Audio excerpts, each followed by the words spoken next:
নমস্কাৰ। বৰ্তমান ফাউণ্ডেশ্যনটো সম্পূৰ্ণ হ'ল। এতিয়া আপোনালোকক কোৱা ধৰণে ক'ত কিমান খৰচ হ'ল, কি বস্তু ব্যৱহৃত হ'ল, কিমান ইটা লাগিল, কিমান চিমেণ্ট লাগিল, কিমান বালি লাগিল, এই সকলোবোৰ আপোনালোকক জনাম। গতিকে ভিডিঅ'টো চাই থাকিব। প্ৰথমে আপোনালোকক গোটেই ঘৰটো এবাৰ দেখুৱাই লৈছোঁ। চাৰিওপিনৰ পৰা গোটেইখিনি ঠাই আপোনালোকক দেখুৱাবলৈ যত্ন কৰিছোঁ। ইয়াতে ইটাবোৰ ৰখা হৈছে, মানে ওচৰত থাকিলে গাঁঠিবলৈ সুবিধা হয়, সেইটো কাৰণে ইটাবোৰ ইয়াতে ষ্ট'ৰ কৰা হৈছে।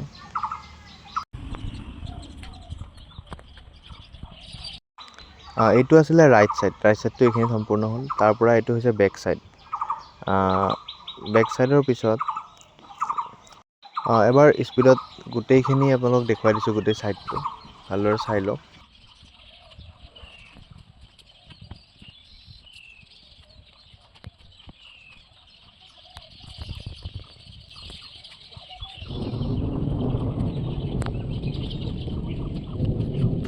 এতিয়া আপোনালোকক ৰুমবোৰ দেখুৱাবলৈ যত্ন কৰিম। ৰুমবোৰৰ ঘৰখনৰ মাজত এটা কৰিডৰ দিয়া হৈছে। কৰিডৰৰ কাষে কাষে ৰুমবোৰ আছে। এতিয়া ৰুমবোৰৰ চাইজবোৰ কৈ দিছোঁ। যোনটো বাওঁফালৰ ৰুমটো দেখিবলৈ পাইছে সেইটো হৈছে 17 ফুট বাই 15 ফুট। তাৰপিছত এইখিনি হ'ব টয়লেট এৰিয়া। তাৰপাছত শোৱাতৰ ৰুম এটা হ'ব 12 বাই 14, এইটো হৈছে 14 বাই 14। তাৰ কাষত যোনটো একদম বাওঁহাতৰ আগৰ ৰুমটো দেখিছে এইটো হৈছে 17 বাই 14। আৰু যোনটো বৰ্তমান দেখিব পাই আছে এই ৰুমটো হ'ল 14 বাই 14। আৰু এইখন হৈছে বাৰাণ্ডাখন 7 ফুট বহল আৰু দীঘলে 15 ফুট ৰখা হৈছে। এতিয়া মই খৰচবোৰ ক'বলৈ ওলাইছোঁ। ব্ৰিক লাগিছে আমাক 2800 পিচ, 9 টকাকৈ ধৰিলে প্ৰাইচ হয় 23,200 টকা। তাৰপাছত চিমেণ্ট লাগিছে 50 বেগ। 50 বেগত আল্ট্ৰাটেক লগোৱা হৈছে। আল্ট্ৰাটেকত 470 টকাকৈ হয় দামটো আমাৰ ইয়াতে। গতিকে গোটেইখিনি মিলি পইচা হ'ব 23,500 টকা।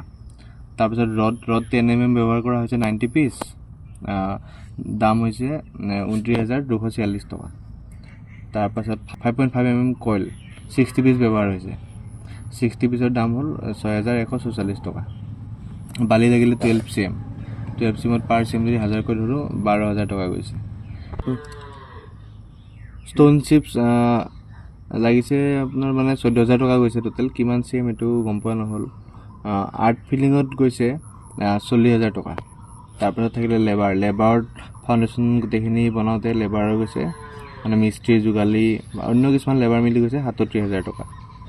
আৰু এক্সট্ৰা আপোনাৰ 15,000 টকা গৈছে। ইয়াতে ৱায়াৰ, ব্লেড, থ্ৰেড, কইল, কেৰিং চাৰ্জ, প্লাষ্টিক এনেকৈ কিবাকিবি এক্সট্ৰা বস্তু আনি পেলাই 15,000 টকা গ'ল। সকলোবোৰ মিলি ফাউণ্ডেশ্যনত টোটেল কষ্ট হৈছে 1,89,000 টকা। 1600 স্কুৱেৰ ফুট মানৰ আছাম টাইপৰ ঘৰ এটাৰ 4.5 ফুটমান ওখ ফাউণ্ডেশ্যন এটাত খৰচ পৰিব 1,90,000 পৰা 2 লাখ টকা। তাৰমানে 2 লাখ টকাৰ ভিতৰত সুন্দৰকৈ এটা আছাম টাইপ ঘৰৰ ফাউণ্ডেশ্যন বনাব পাৰি।